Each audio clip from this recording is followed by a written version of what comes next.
No ads, no ads, no ads. KingShot brings you endless fun Shut without up. any breaks. Inside, German officers huddled around a table covered with maps, debating troop movements, supply depots, and the best positioning of artillery batteries. They felt safe here, shielded by miles of anti-aircraft defenses and the thick canopy above. But as they eagerly pored over the plans to blunt the impending Allied invasion, hellfire from the blue was about to shatter their illusion of security. It began with a barely audible hum, swelling rapidly into an unholy growl which seemed to shake the very roots of the dense forest floor. Before anyone could react, a blinding flash engulfed the tent. The fiery blast ripped through the canvas, maps, and the bodies alike, spraying pink mist into every direction. A thunderous, monotone growl followed the murderous cacophony as it faded into oblivion. Paralyzed and panicking guards stared at where their command tent once stood. Its smoldering debris now filled the air with the acrid smell of burned fuel and flesh. The Nazis didn't know what hit them. Peeling up into the clouds above them was an A-10 Thunderbolt, one of the world's deadliest ground attack aircraft.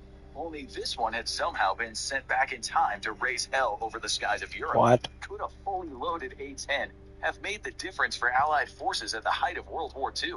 Join us on today's episode of the Infographic Show to find out.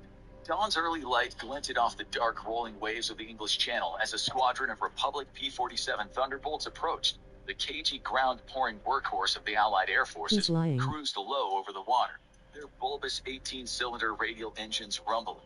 The pilots, veterans of countless sorties, climbed.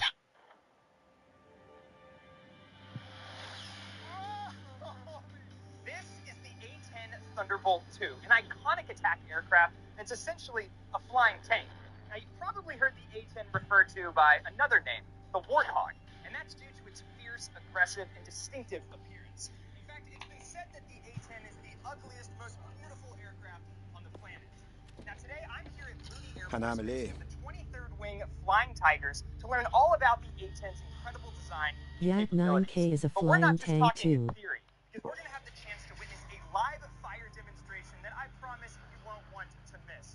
So just a warning, you better strap in and prepare yourself, because this is the A-10 Warthog. Oh, shit.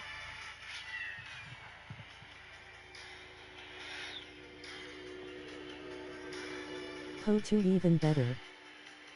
Real. This is gonna be more of a chill stream, chat.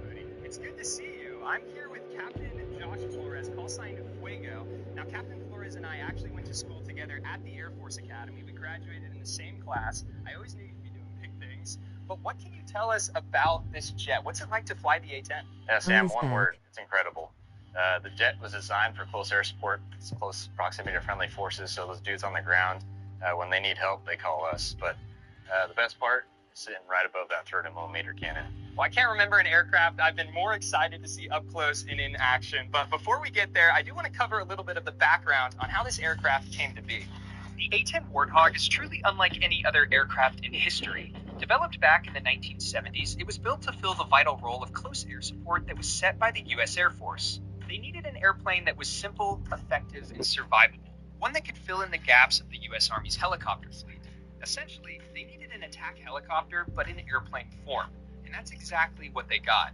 The A-10 rose to fame during the Gulf War, with various reports stating that it was responsible for destroying more than 900 enemy tanks. 900? 2,000. 12? Holy shit. But while its record is impressive, the design is really what's mind-blowing. Starting from the front, you'll find the most iconic feature on the A-10, the 30mm 7-barrel Gatling gun known as the GAU-8 Avenger. It's one of the most powerful guns to ever be strapped onto an aircraft, making the GAU-8 Avenger the first gun in history to get its own. Choose your favorite plane. The first gun in history to get its own plane is crazy. First gun to get its own plane. Our 30mm cannon. You see it's got 7 barrels there. It can hold about 1,150 rounds of that 30 Mike. Shoots at 70 rounds per second for 3,900 rounds per minute. So we got 3 different types of rounds. You have your armor piercing, your high explosive, and then your target practice round. You can really think that high explosive is almost like an individual hand grenade coming out of each barrel. So just doing the math there, 70 rounds per second, Pakistan 1,150 rounds total. That's Don't do that roughly shit here. 20 seconds of freedom. You can pull that trigger. No political shit here. Well, we try not to for the they'll put about 100 rounds down on target just to save ammo for multiple targets and keep the gun healthy.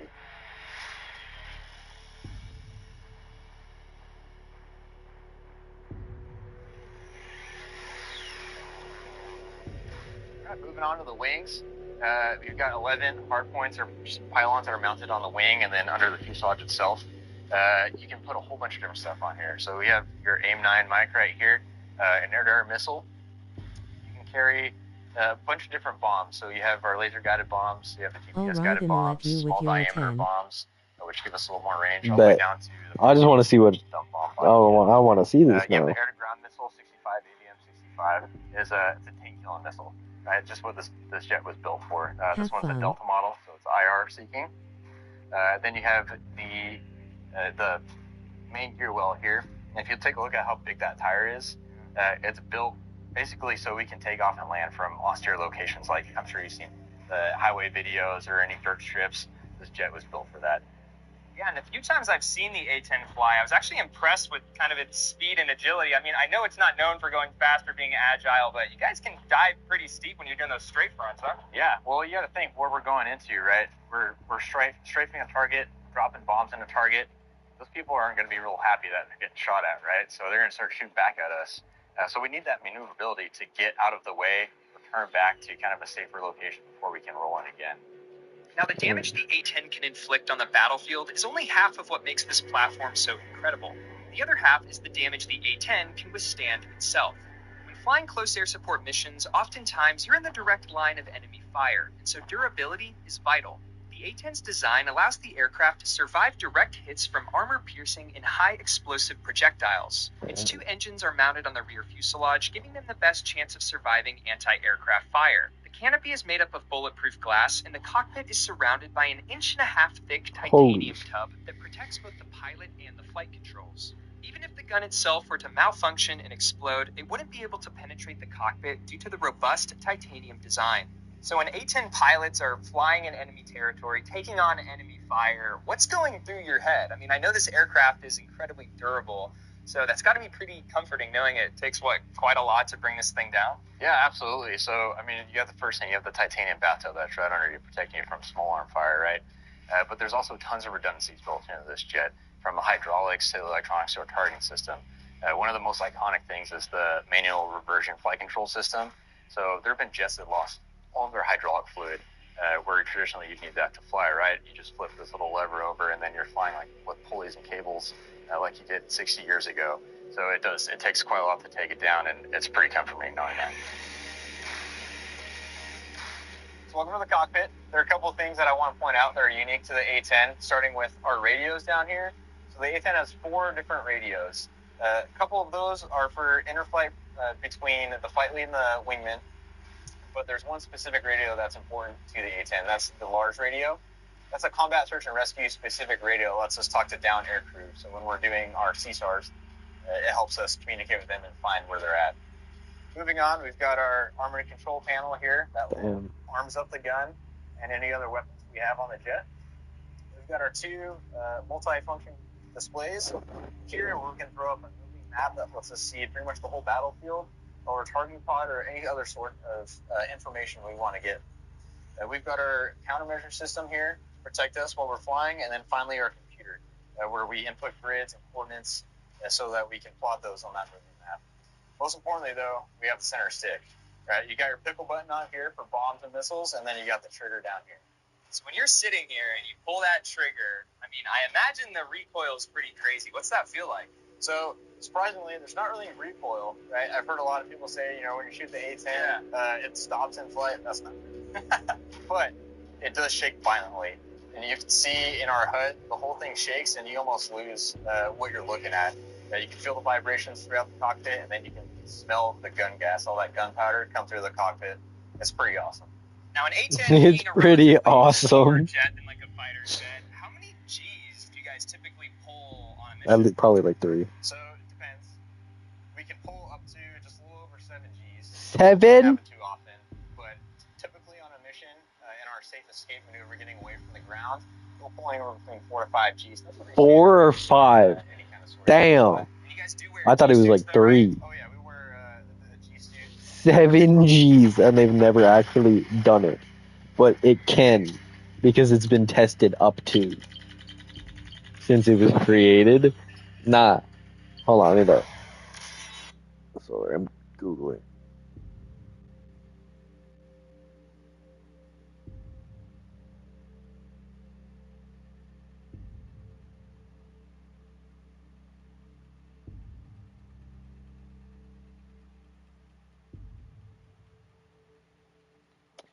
Holy fucking shit. Plus 7.33. Jeebus Christmas. Fucking War Thunder planes are inaccurate. And accuracy of the By weapons, far. I mean, is there anything you're doing up here? Is that a complex process? How precise is it? Yeah, so it's kind of a two-part answer there. As far as targeting, we'll get the grids that we put in our computer, and then we can look in our targeting pod. That's really going to give us very specific location where that is. Now, when it comes time to roll in, the A10 has a very unique feature called PAC, Precision Augment Control. And what that does is it basically freezes the flight controls. So when you're down final and you're pointing your gun, your crosshairs aren't moving. It's to pretty much ensure that when you're down final, you're going to get the most accurate shot. And I know your helmet's a little unique too. I see you got a cool little monocle there. What's that all about? So right here you have the helmet mounting cueing system. And what this allows the A10 pilot to do is wherever we look down on the ground, we can slave our targeting pod to wherever we're looking. So I'll look down on the ground right there, and I'll tell my targeting pod, I want you to look also at that spot. And that really helps us expedite the targeting process.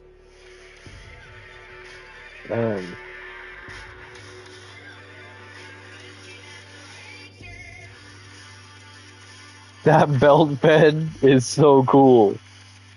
An auto reload wagon. Now, before we can witness the live fire demonstration, the aircraft, of course, needs to be loaded. However, on the A-10, that process is a little bit unique. This is the ammunition loading assembly cart, also known as the Dragon, and it's made specifically for the GAU-8 Avenger. And we're about to get an up-close look at how it works.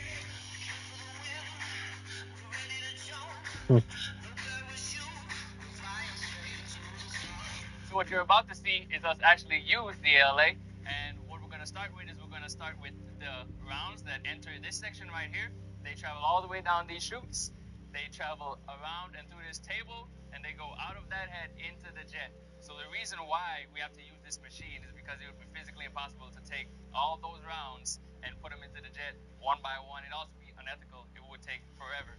So this machine is to expedite it, is to make it quicker and a lot more efficient so that we can get around to the net so they can do their job. So how long does it take to completely load up the A-10 gun? So that's a great question. It's going to take, on average, around 30 to 45 minutes to install all the rounds, and if it's necessary, to take rounds out of the jet as well. So 45 minutes to load it, about 20 seconds I learned to completely get rid of all that. Pretty crazy. All right, so if you come follow me, I'll show you the rounds that we're going to put into the jet. All right, what do we got here? All right, so right here you've got your ammo cans. It's 575 rounds per can, and it takes 2 cans to fully upload the jet. So literally stacked from bottom to top, we have 30 millimeter rounds. For those of you watching, this is one right here. So it actually is probably a little bigger than a Coke can and Coke bottle, I guess. And what do you say? It weighs about 3 pounds? About 3 pounds. And you know what? I think it's time that we fire up the Dragon and load it. So the A-10 gun is now fully loaded, and I was just told we're going to have a few other surprises in store to drop out on the range. This right here is what I've been waiting for. So if you're ready, let's get it.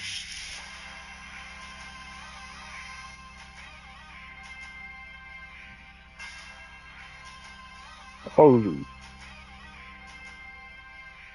I'm here at the Grand Bay Bombing and Gunnery Range, just a few miles to the east of Moody Air Force Base, and this is going to be our playground for the live fire demo. Now, I'm standing on a tower about 500 meters away from the impact area, which consists of a strafing zone and various connexes that the A-10s are going to target. I was told this is the closest I can be for safety, which I am totally okay with. Normally, I'm up for getting a little bit closer for the action, but for this, nah, I'm cool hanging back.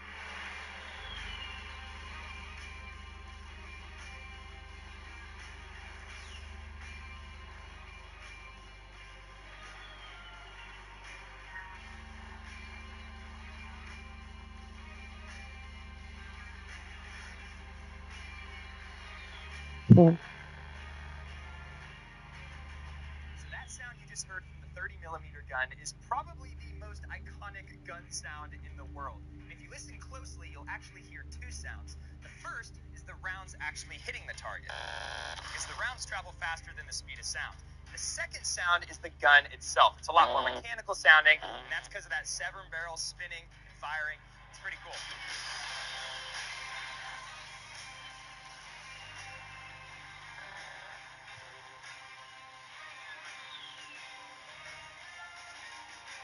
Now, if you look on the bottom of the A10, you may notice some black paint at the top, and that's actually a false canopy.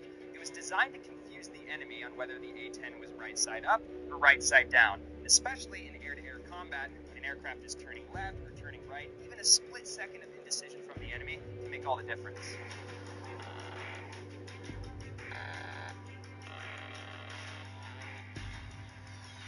So if you remember back when Captain Flores mentioned when he fires the gun in the cockpit, he can actually smell the smoke. Well, when the A-10 was originally being developed, they realized that the gun could actually damage the engines and choke them out because they weren't getting enough oxygen from all that smoke from the gun. So what they did is they modified it and built a special combustion chamber, which is what are on these aircraft now. So now there's no issue when you're firing that gun. Aircraft can fly just fine.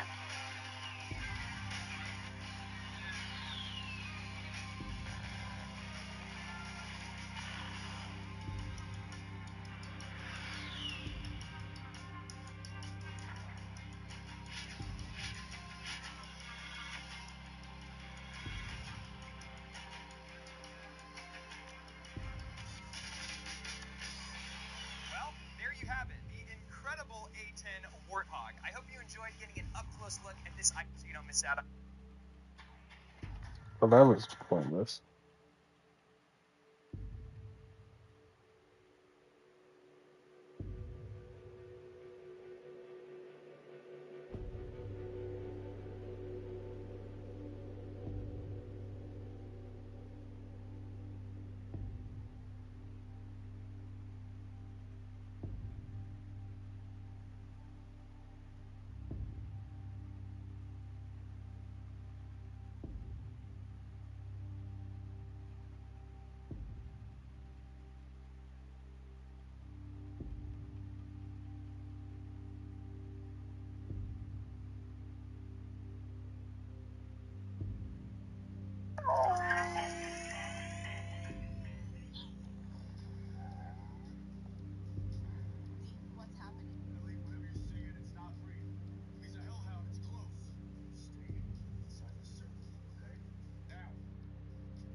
Mm-hmm.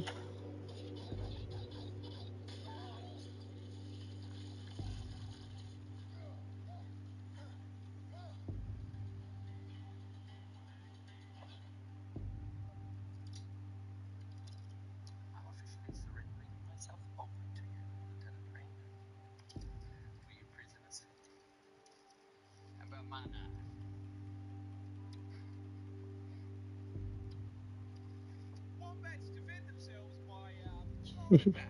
But to understand how the fuck they actually do it, you're going to need to learn a little bit about them first. You see, Australia is home to 3 species of these bad boys, all of them equally adorable, and very importantly, all being burrowers, meaning they dig out a nice little hole for themselves and the family to live in, because, like the rest of us, they can't afford a fucking house in this economy, man.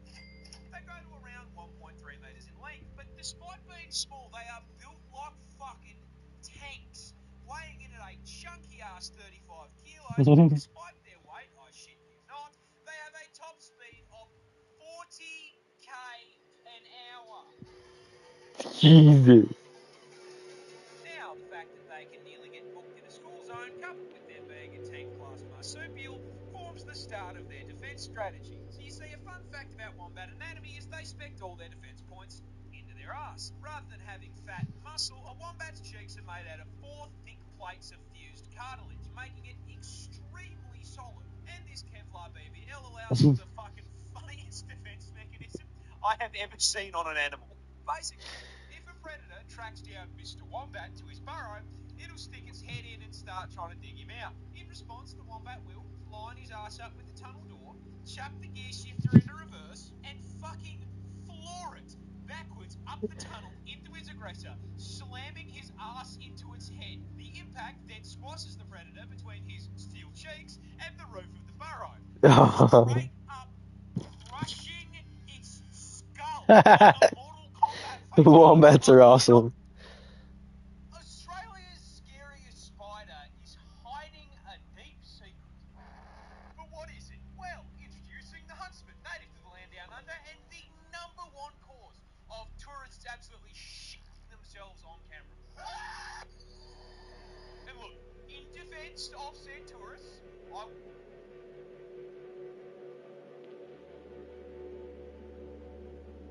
Australia's scariest spider is if you see this thing, I had to make a mob. Dolphins, most snails aren't scary, except for this one. This one's Australian.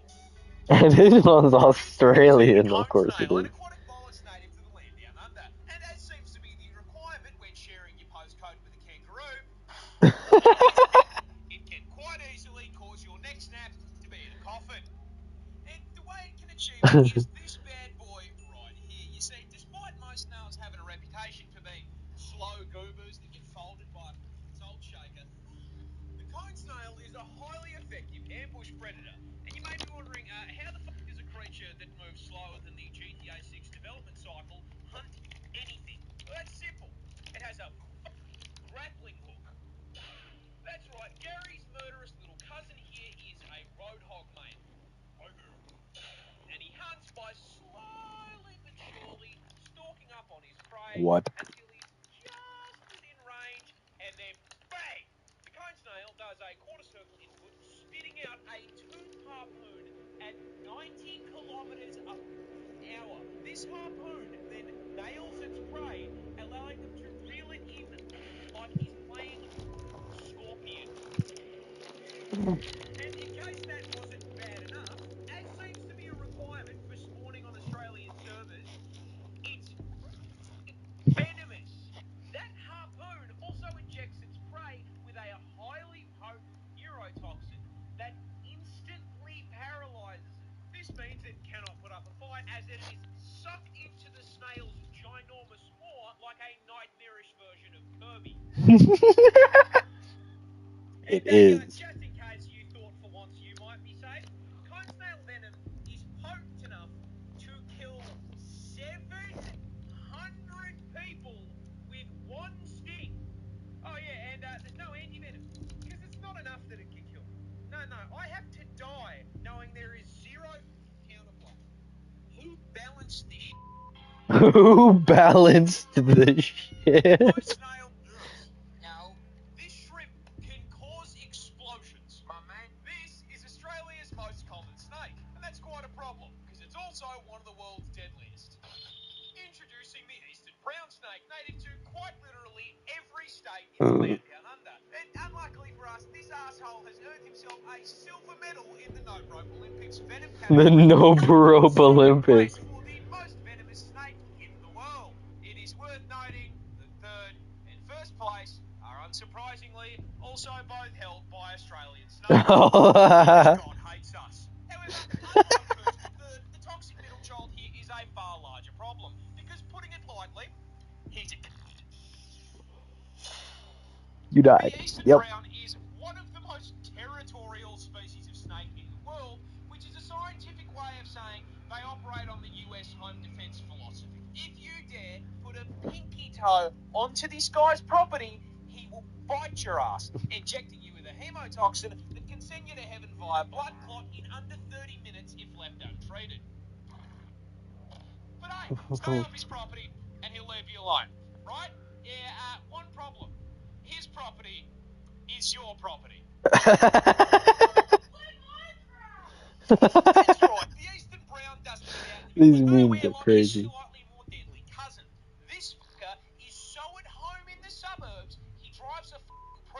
You can find this burnt piece of spaghetti literally anywhere.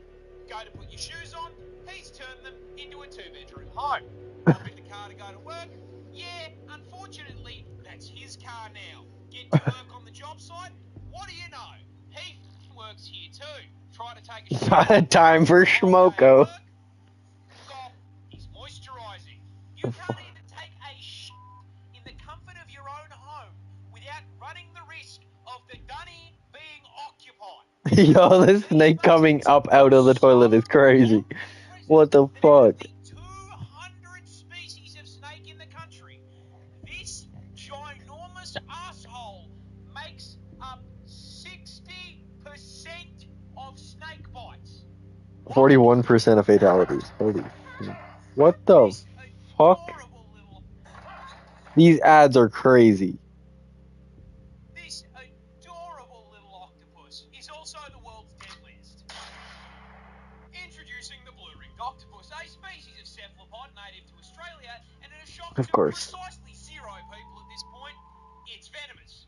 Because of course it's venomous. Of course. Why wouldn't Yeah. it be venomous? That'd make my life way too fucking easy. Now, to its credit, unlike most of the toxic bullshit in this hellscape I call home, they at least have the common decency to be coloured like a fucking neon sign.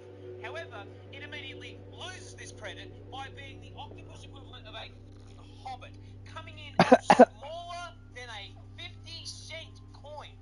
And this is a problem, because it is the most venomous octopus in the world. That's right, this fluoro spaghetti ball is packed to the brim with neurotoxin, more specifically, tetrodotoxin. You know, the same shit that turns cooking a puff fish into a quick time event? To pack it in too. However, because it is Australian, the blue-ringed octopus is on violence timing and is the only animal in the world to use this shit as an offensive measure by way of a venomous bite. But what does the venom actually do? Well, imagine you're wading through the rock pools with the homies and you accidentally disturb this little gentleman's residence. The blue ring, taking the American approach to home defense, suctions onto your leg and bites you. Best part, it's completely painless. So if you're distracted by how thick your mate's looking in those Speedos, you aren't going to feel shit. That is, until your face starts tingling like TV static. Oh It's no. warm out here under the sun, but you weren't sweating like this 5 minutes ago, and now you got a headache. You start to feel sick, Oh no. weak. You go to call out, but your voice comes out slurred like you just knocked back a bottle of vodka. Oh no. And then suddenly, your legs come out from under you, and you hit the beach. Fun fact about tetrodotoxin, it's a paralytic. It freezes up your muscles one by one, start with your arms and legs, which is why you're kissing the sand. You know what else is a muscle? Your diaphragm, the muscle that controls your breathing. And yeah, turns those bad boys off too. Turns them off. Rising and falling, and you suffocate to death right there on the beach. Damn, 20-minute timeout. Crazy. Now, you may be wondering, how come no one called an ambulance? That's easy. They didn't have time to. You went up to meet your ancestors in under 20 minutes. Told you. God ordered your ass with same-day shipping.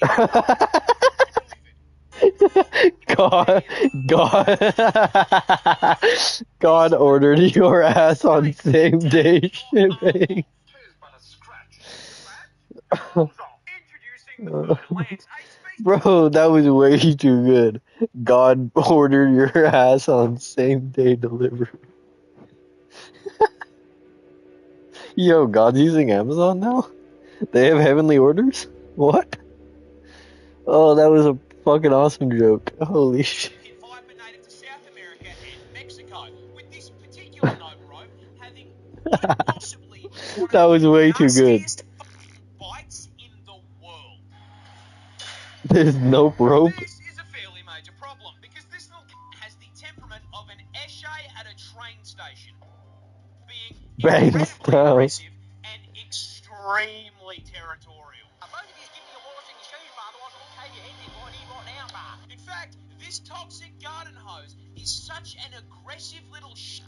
Within its range, it makes up an average of 50% of all snake bites. However, despite the huge number of attacks, it's only fatal in 6% of bites.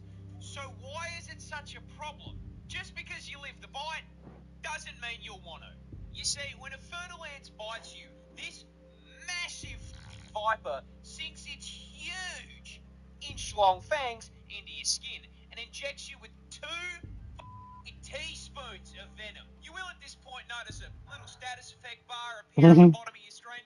Don't worry about that. That's a mystery mouse Cthulhu.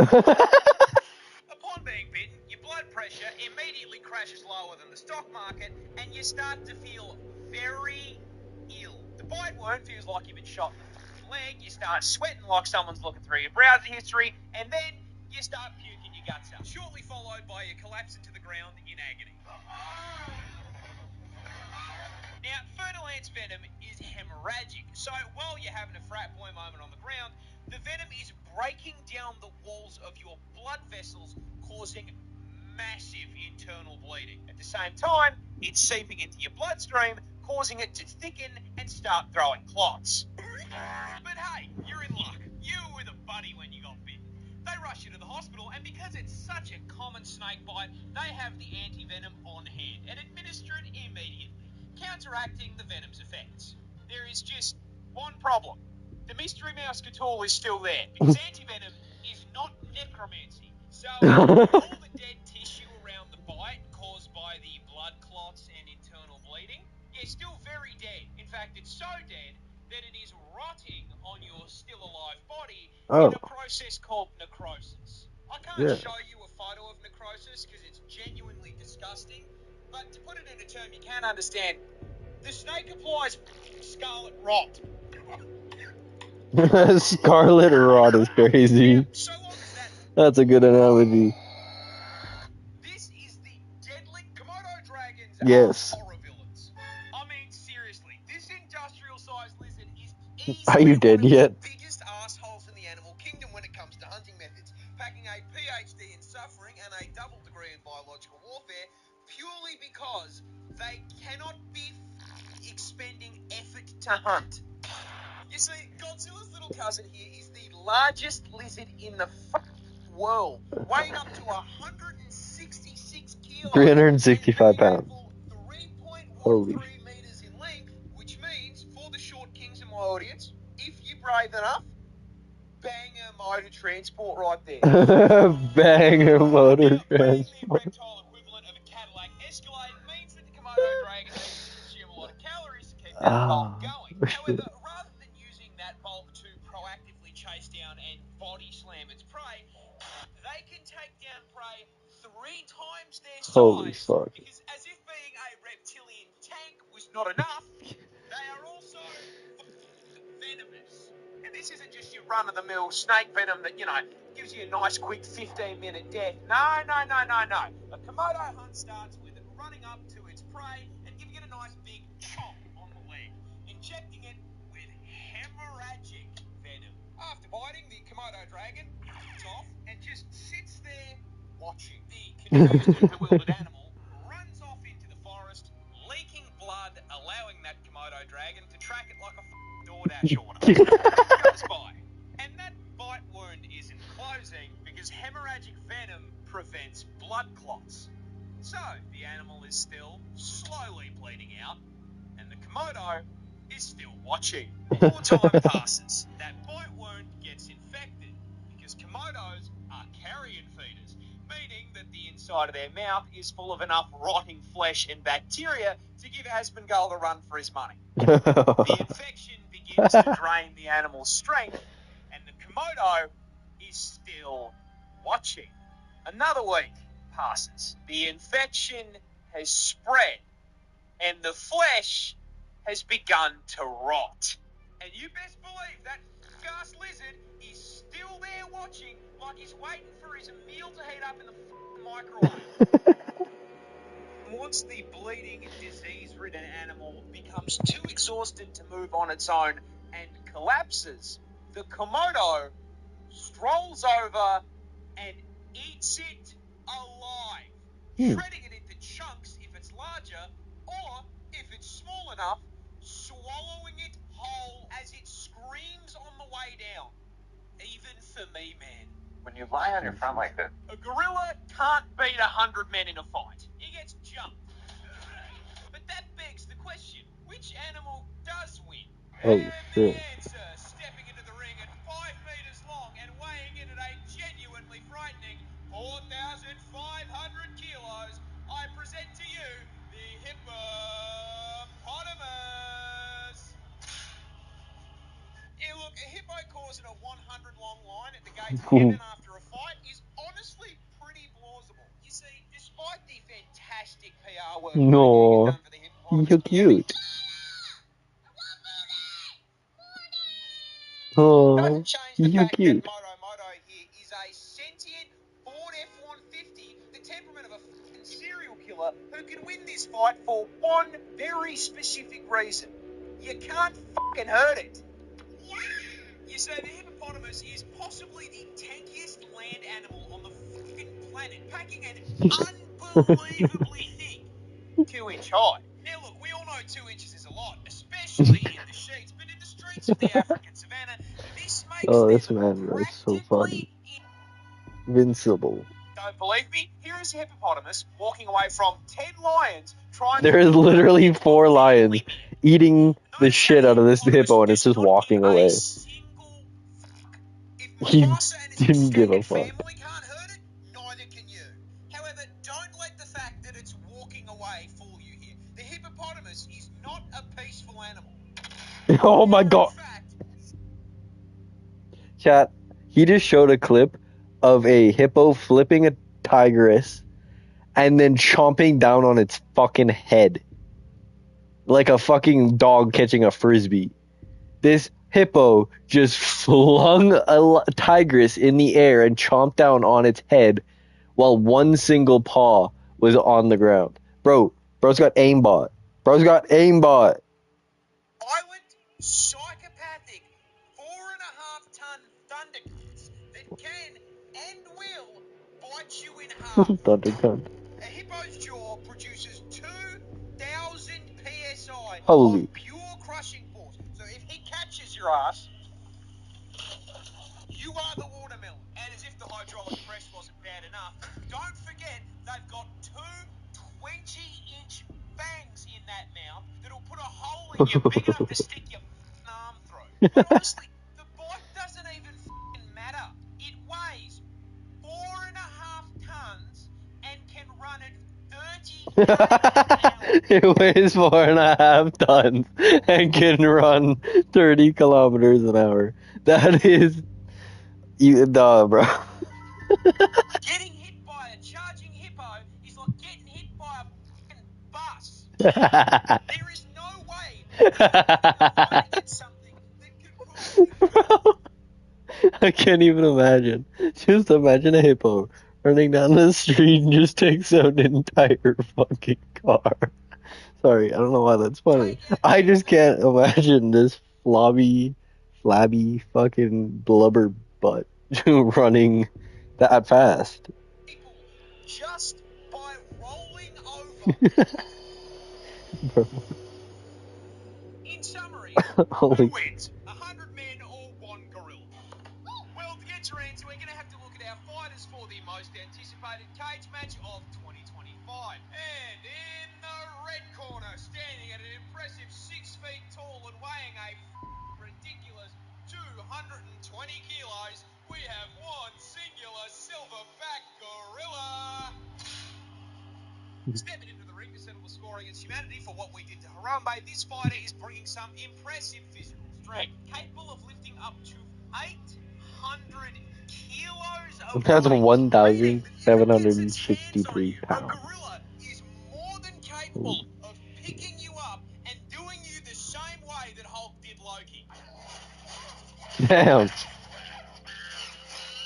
Now, on top of being stronger than Eddie fucking Hall, they also have an unreal reach advantage with a fucking 2.6 meter wingspan, which is a fairly major problem because a right hook from a gorilla produces 2,700 I beg your pardon? pounds of force. To put that into perspective, a 2,700. human skull shatters at 1,400. So, if Winston hits you with a haymaker, your head is going to pop like a fucking watermelon. And with the cage fight following the Mortal Kombat rule set, we can Oh also my god. factor in the gorilla's bite. Because despite being a pretty gentle herbivore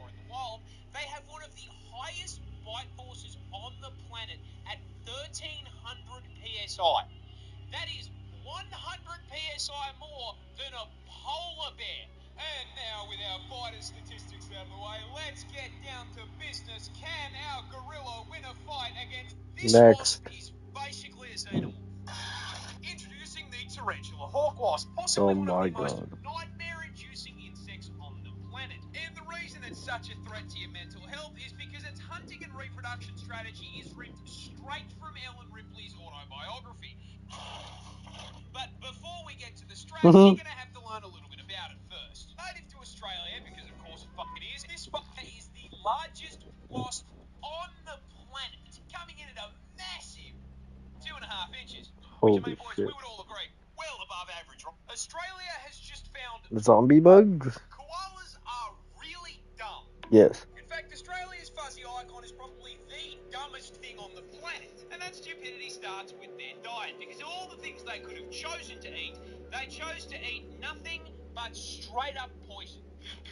You see, koalas feed exclusively on eucalyptus leaves, which, shocking no one, are highly toxic, because they are full to the brim with eucalypt oil, which is so fucking poisonous that as little as 3.75 mil is enough to land you in the afterlife, with the Reaper asking you why the fuck you felt the need to eat a leaf. Why?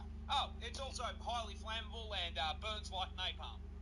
Burns like napalm. Despite nature putting up this giant do not eat sign, that did not stop the koala, because he can't fucking read. The suboptimal bulking diet not only gives the koala all in the way of nutrition, but also requires their body to rest to filter out the toxins so they don't fucking cark it. Meaning they need to spend upwards of 18 hours a day sleeping in order to just digest their fucking food. These dumbasses spend most of their life in a food coma. It is, however, if they even get to the food to begin with, because they are so mind-numbingly brain dead that they will not recognize That picture. Bro.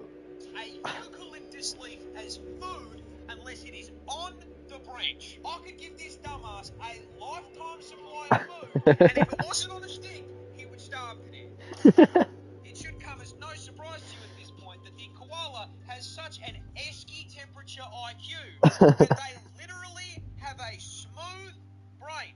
The thoughts float right off of this. Chat. I just looked up a koala brain. Nah, look up a koala brain right now, chat. They literally have a smooth brain. They literally have a smooth brain.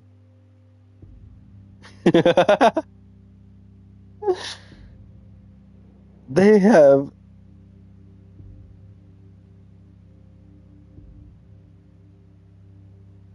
like it is one of the smallest brains for a mammal based on weight and brain size. Oh my.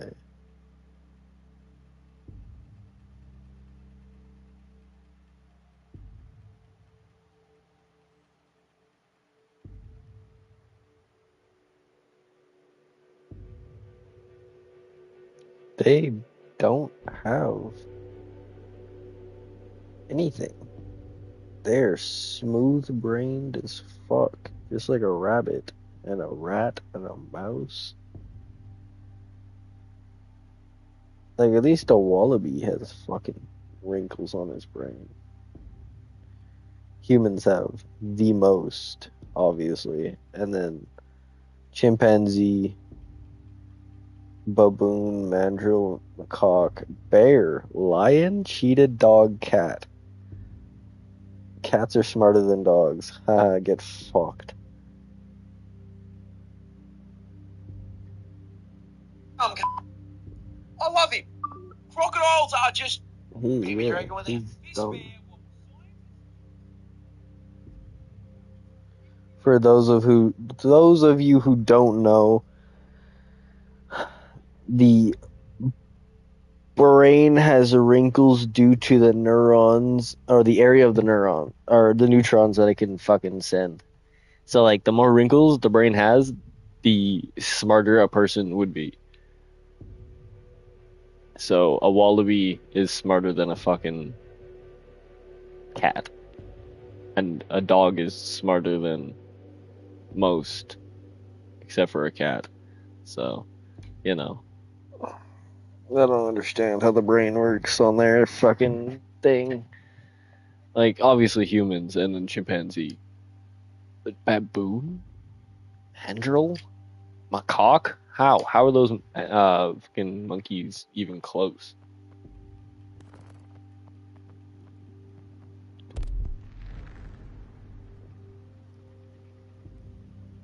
Do do do do do do do.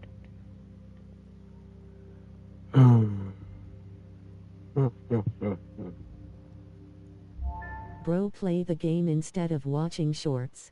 What do you mean? Finally.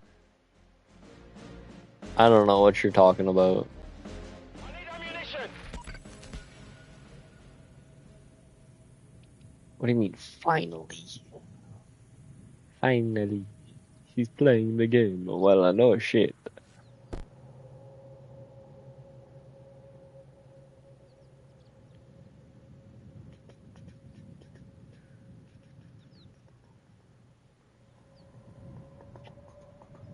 Join the Discord, https://discord.gg/T9M7CYFM.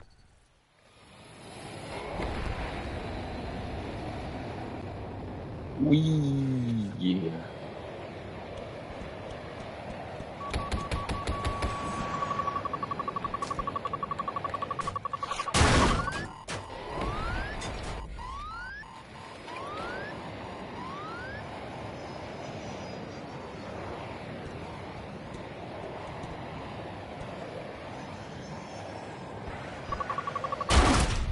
God damn it, bro. This thing doesn't have fucking flares on it. That's the issue. Get out of combat, monkey.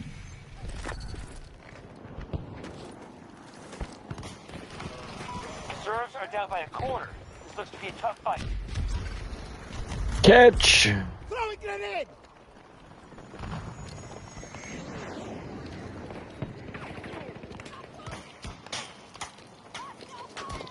Bro, the first channel I see there's some free shit. What the fuck? Well, that's on you, honestly.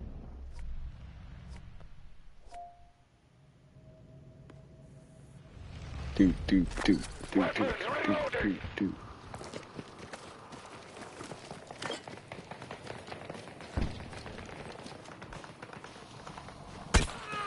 Oh, piss off, buddy.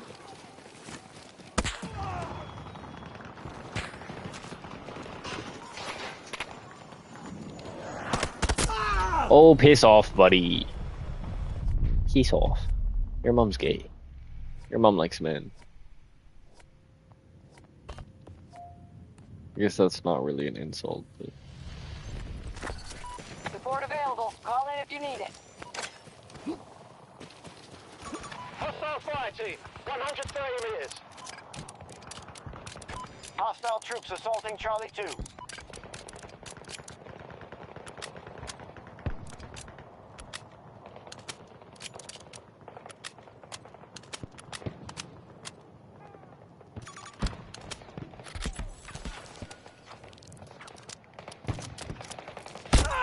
Go kill yourself. Jump off a bridge. End it all. Boogeyman's coming to get you.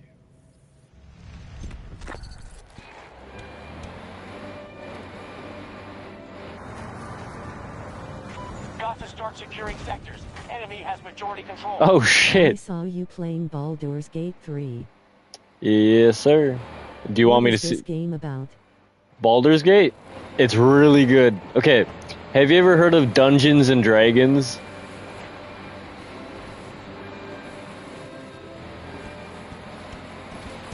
The enemy just secured Sector Bravo.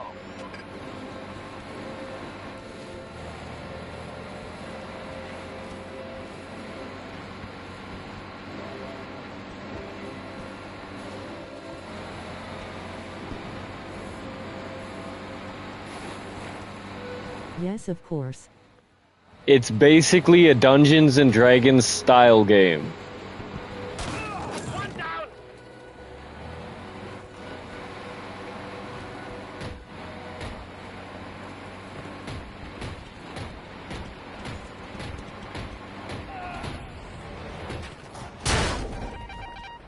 Allies going for Bravo 3. Make it. Okay. Lucky boy there. Contact spotted.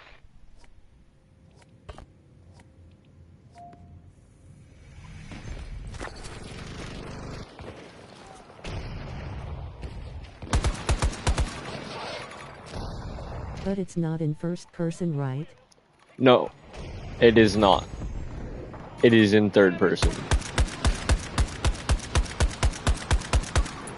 Fuck.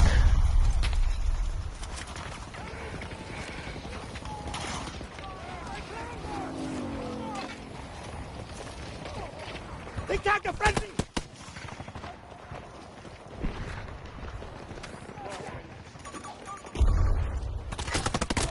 What the fuck? Okie dokie then. Fun times in paradise.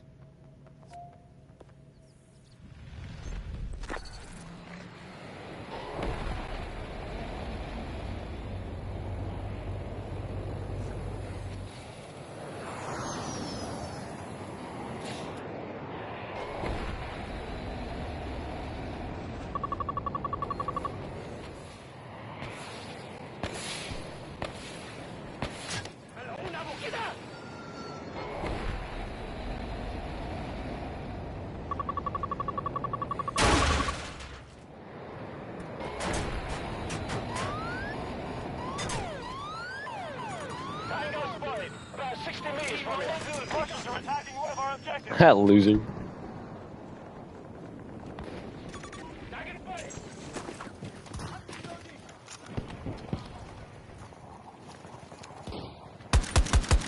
Fuck out of here, bitch. Like that's gonna do anything. What the fuck? Okay, let's get the hell out of here.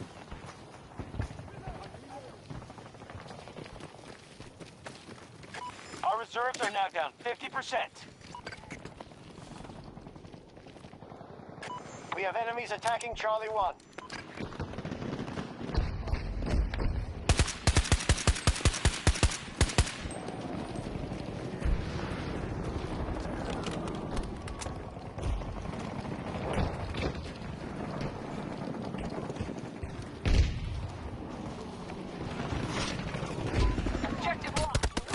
What the hell? I didn't think he was gonna be alive still, but okay.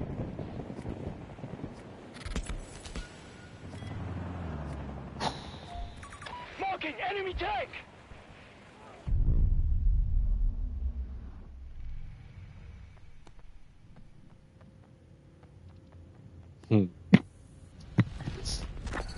I wonder if some 5.56 caliber can heavily damage a jet.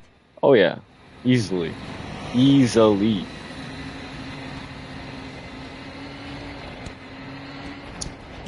Easily in this game. This game's rigged.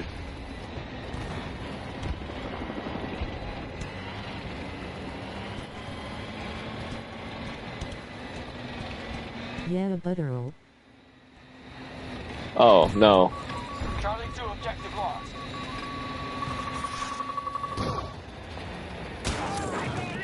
We have started an attack on Charlie 2.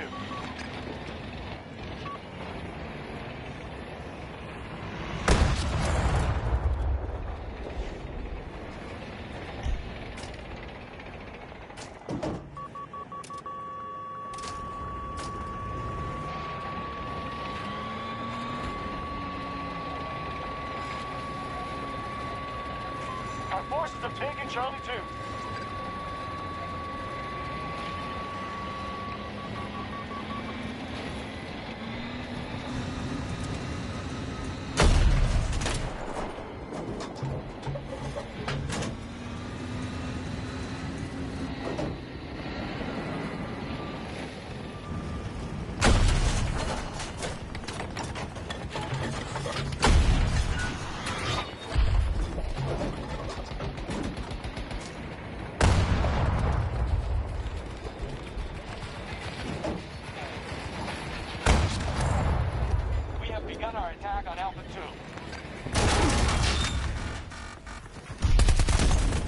What? Bruh, there's no way. I almost killed him too. Mary 2020, Mary 2042. Damn, they're just gonna leave me here. They're not even gonna finish me. Damn.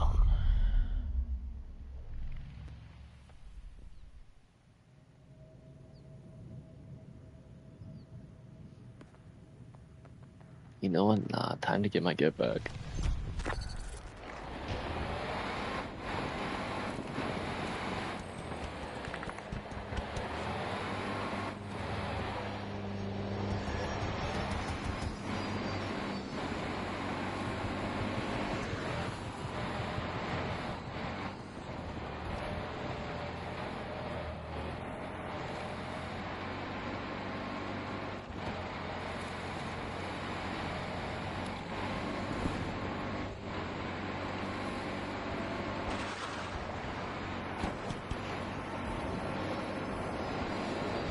Wee.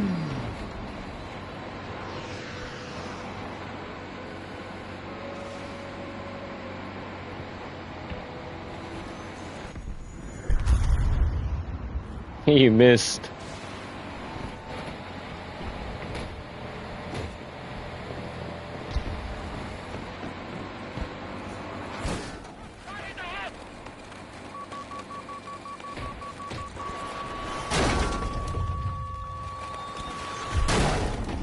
Ha!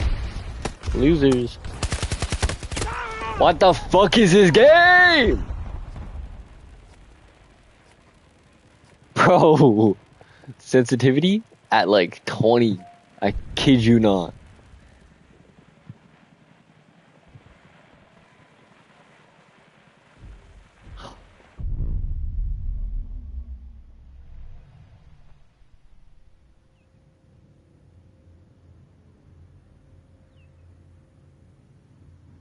Get a mouse and keyboard.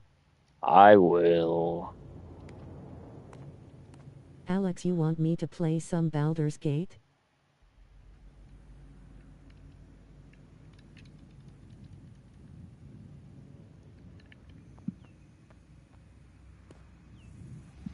Ibk. Oh, okie doke.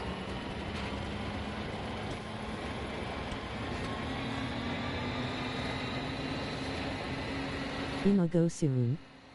If you want.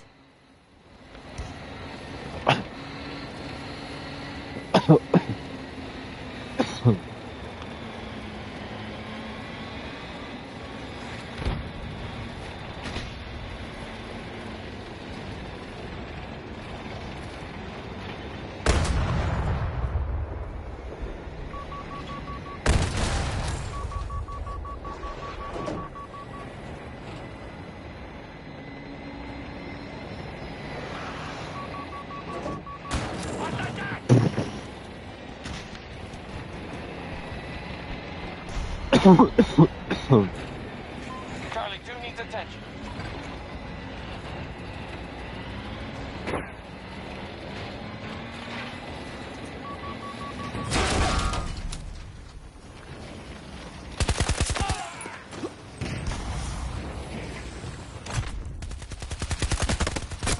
What?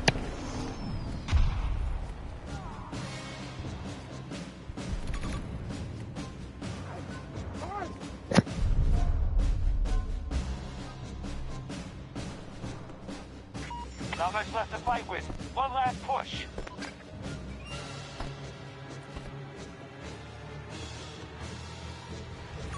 Enemy tank located. Around 40 meters from your position. Going out!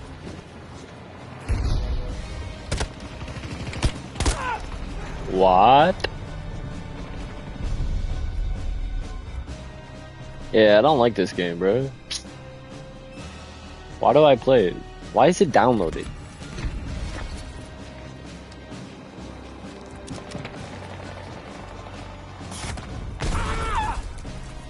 Oh.